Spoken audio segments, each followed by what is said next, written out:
Hi, and welcome to the Video Club Spotlight number 3.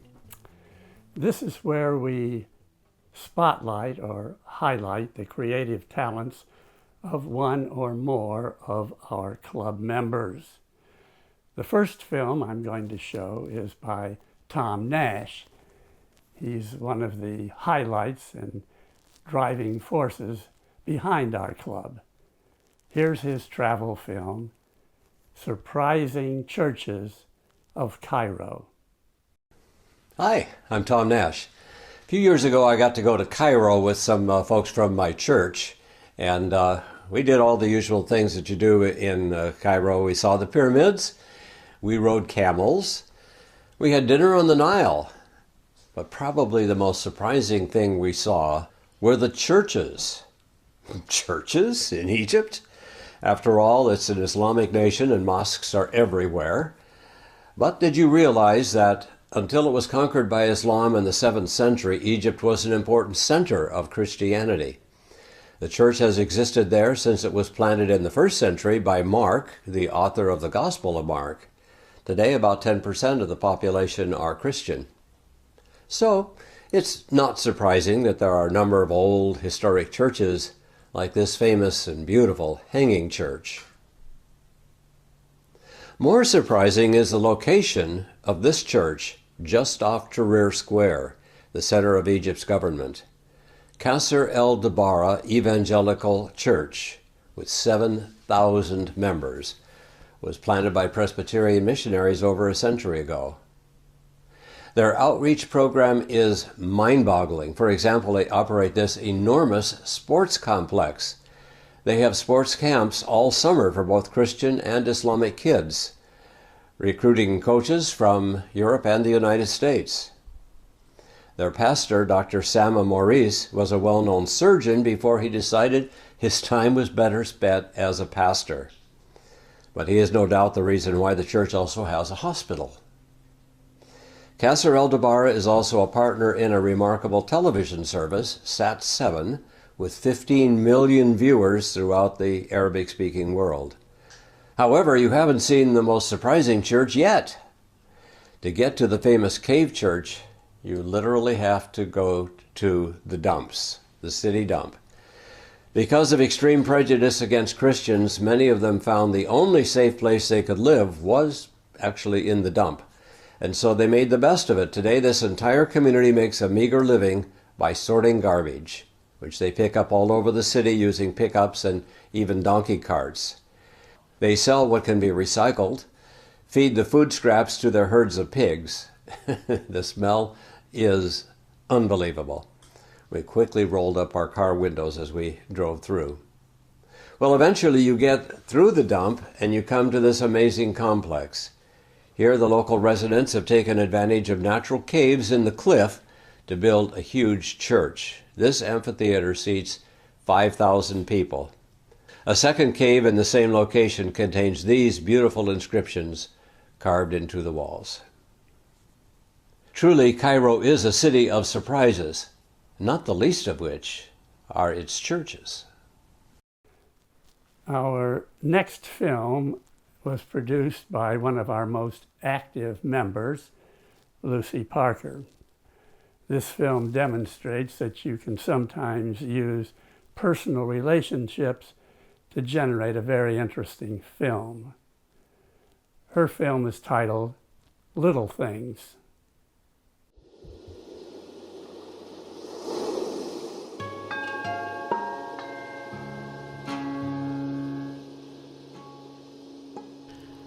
Too often, we rush past little things. My friend Jenny Robertson not only notices them, she likes to create them. Small surprises tucked in every corner. And then there's Tom, who builds the frame she decorates. Here's a picture I once took of Tom, and here's another. The retired math professor balancing their equation. This summer, I went to visit my old friends and tried to capture what I always rediscover at their home, a place where whales swim by and otters play, where, with the years, with friendship, with memories, tiny things come to be savored and understood. Ginny's a retired school librarian, and she's still at it, supplying the neighborhood with books. But the little book box is just one of many gentle grace notes at 35 Yankee Point.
Across the morning sky, all the birds are leaving.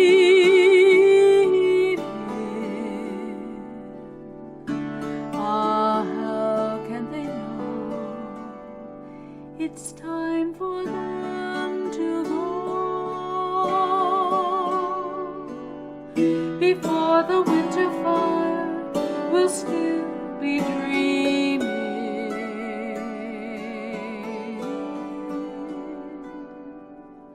I do not count the time.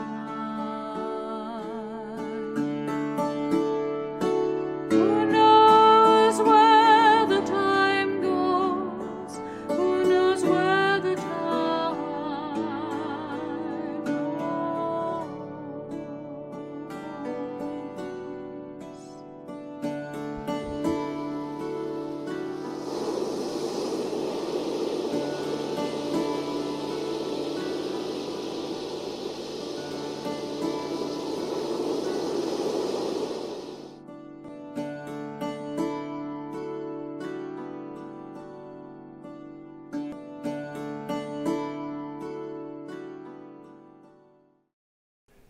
For many years, I heard stories about how tourists were able to visit Churchill, Canada, and watch polar bears. But you had to make reservations at least a year in advance, and that was too much for me. So this is a little story about how I succeeded eventually in seeing polar bears up close and personal.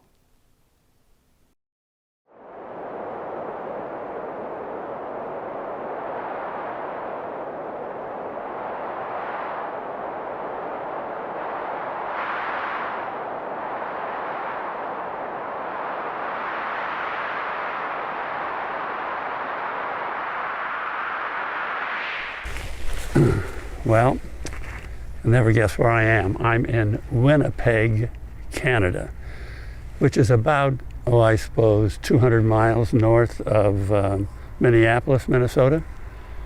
And I'm here at a sort of a side part of the Winnipeg airport, waiting for a charter plane, which is going to fly me 2 hours north.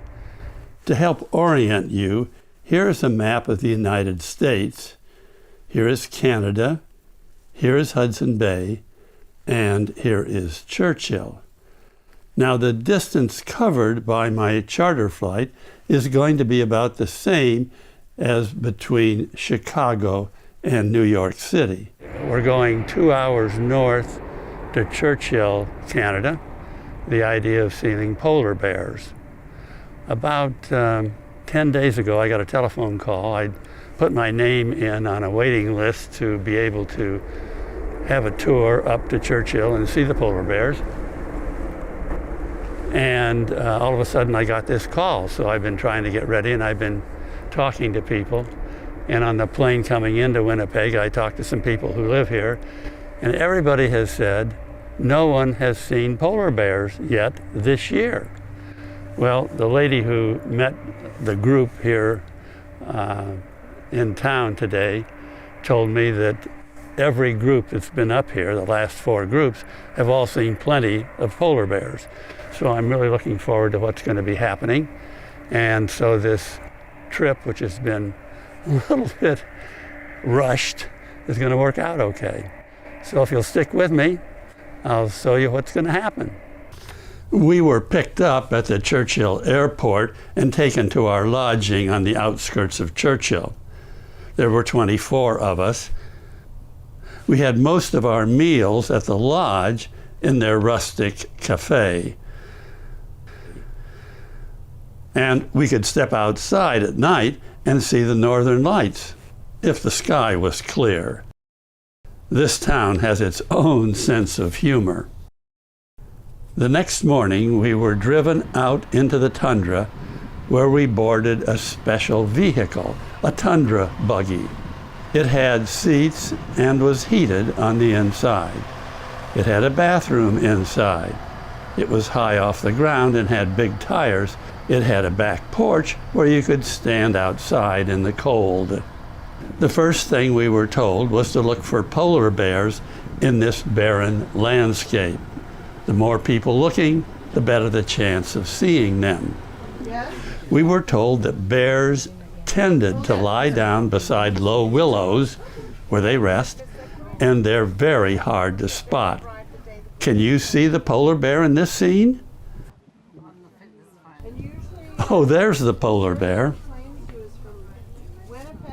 Well, now that you're getting a little experience, I suppose you can spot the polar bear in this picture.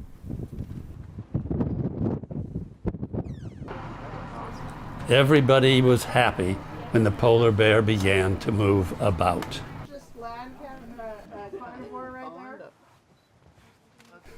The polar bear is the largest carnivore in the world.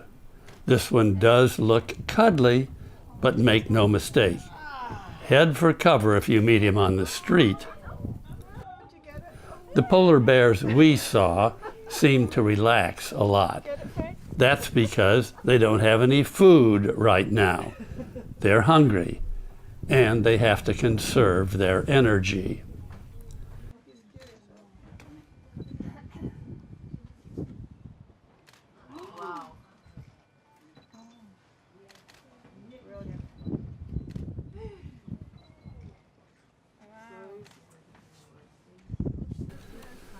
The polar bear uses his very sensitive nose to identify his surroundings. He has a nose up in the air. Yeah, sniff it.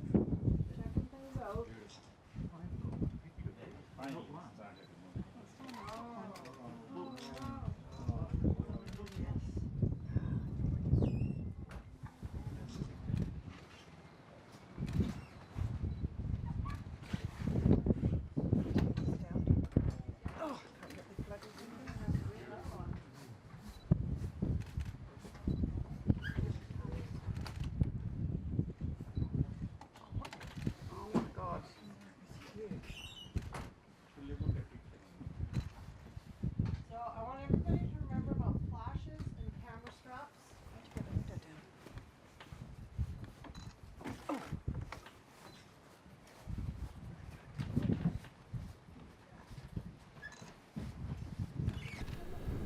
I was really impressed by how flexible the polar bear is.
polar bears seem to be quite curious.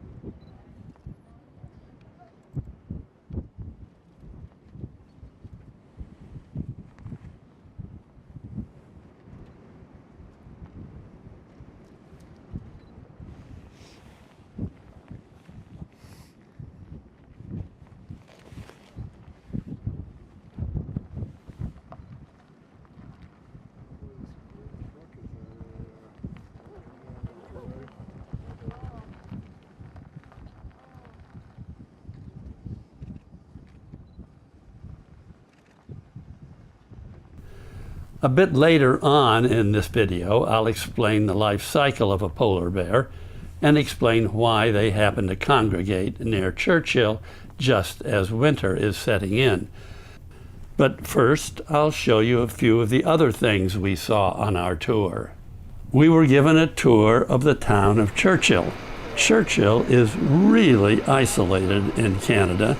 There are no roads into Churchill. There are 0 roads into Churchill.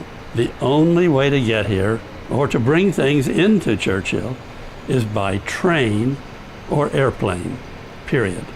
Our primary guide was Judd, who lives here year-round. The main drag here is downtown. This is Kelsey Boulevard. But I also like to point out here on the main drag, there's no traffic lights. You may have noticed there's no Starbucks or Tim Hortons or Walmarts. We're what, a town of 800 people here in the wintertime. And carrying on down Kelsey, you'll see the big blue box store, the Northern, the grocery store. It's a grocery store. So it was supposed to pay or subsidize, you know, all the groceries. So the milk price went down to $5.25 like the rest of Canada pays. But then mysteriously I noticed all the vegetables went up. They were already expensive. I've seen one cucumber at $6 or a head of romaine lettuce at $9. Oh my God. Anybody notice what the gas station is? No. Just saying. One lone pump. That's it.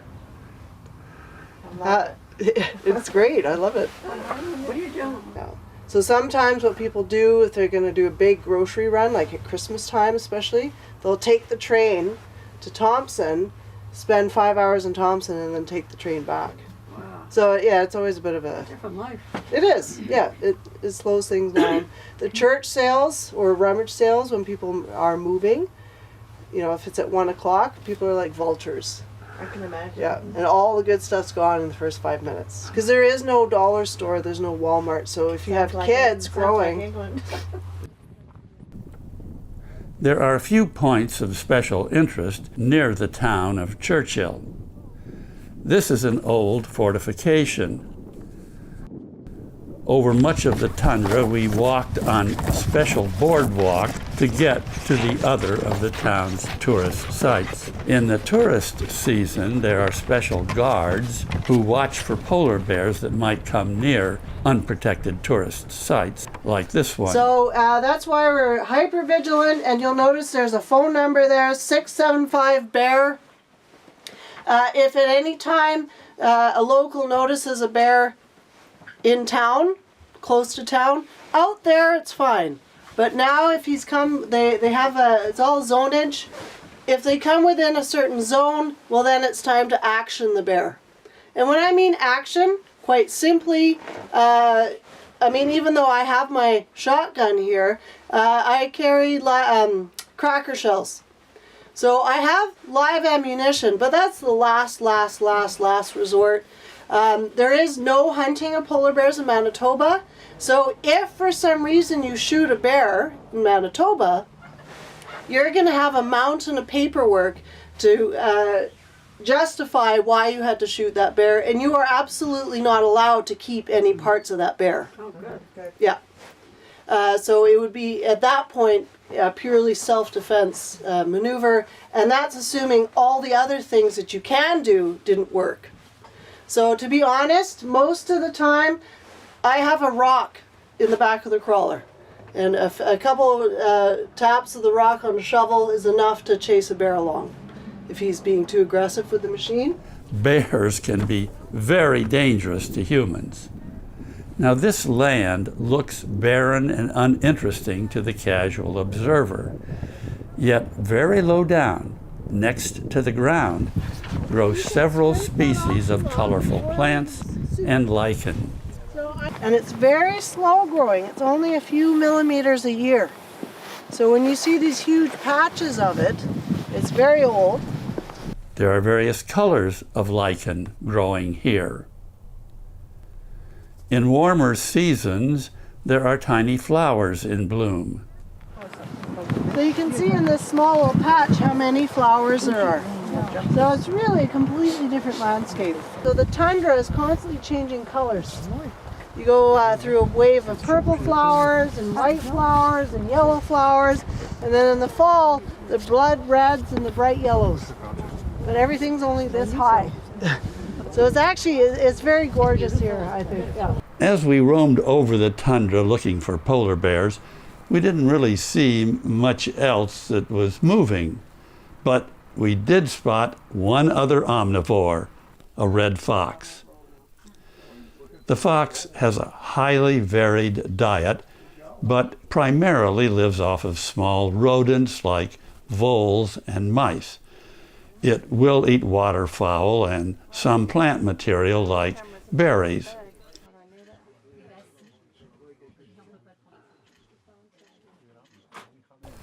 This fox seems to be eating something that's frozen.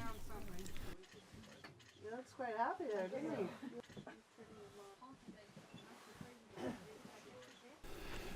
The fox can be territorial, and it marks its territory with urine. Notice that the fox has this long, bushy tail with a white spot at the end of the tail.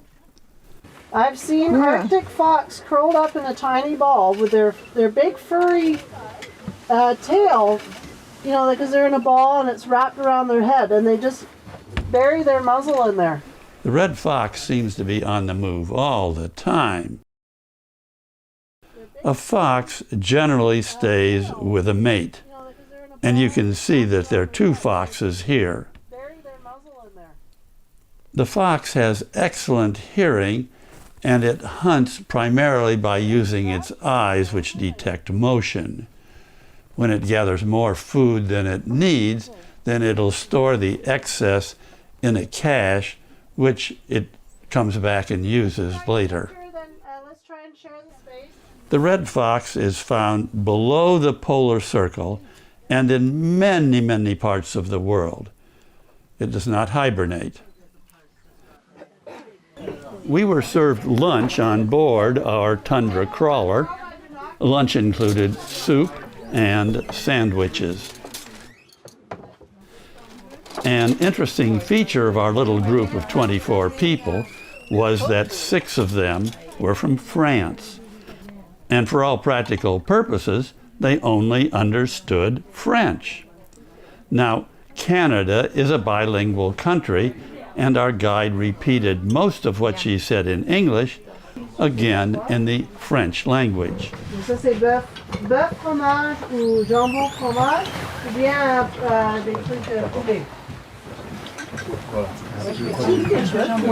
Bœuf. C'est tellement difficile à donner un point de repère, justement. Bon, le point blanc à côté du truc blanc, c'est pas évident. Mais l'année dernière, ça a formé. Mais tout à coup, le vent a changé de direction. Il y avait une journée ou deux de température à remonter.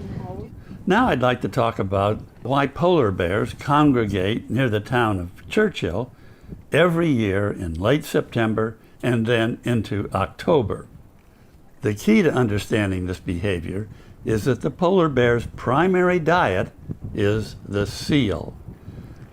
A polar bear can swim, but not as fast as a seal. So how does a polar bear catch a seal? The trick is to wait until the water freezes over. The seal has to come up to breathe, and so the seal creates holes, breathing holes, in the sea ice as it forms, and then maintains these dozen or so breathing holes throughout the winter. It does this so it has a place to surface and get its next breath of air. So, the polar bear finds a breathing hole and then just waits, sometimes for hours and hours, for a seal to arrive and breathe. When the bear smells the air bubbles, he tries to grab the seal, kill, and eat it. Now, when the sea ice melts in Hudson Bay, the polar bears no longer have a source of the food they crave, and they retreat to land, and they conserve their energy, and they get hungry. The polar bear does not hibernate. By the time the sea ice forms again in Hudson Bay, the polar bear has been without food for months. It is a very hungry bear. So, why do polar bears congregate near Churchill? The answer is that on Hudson Bay, the sea ice forms first near the town of Churchill, not farther north. The bears are hungry, they can only feed where there is sea ice, so they congregate near Churchill to take advantage of the first sea ice that's formed. Some bears arrive early in September. As soon as the sea ice has formed, certainly by the end of October, the polar bears are gone, out on the ice. So, Churchill, as isolated as it is, has a big tourist industry of polar bear watching, but only for about 6 or 7 weeks a year. All in all, my trip to see polar bears in Churchill turned out very well.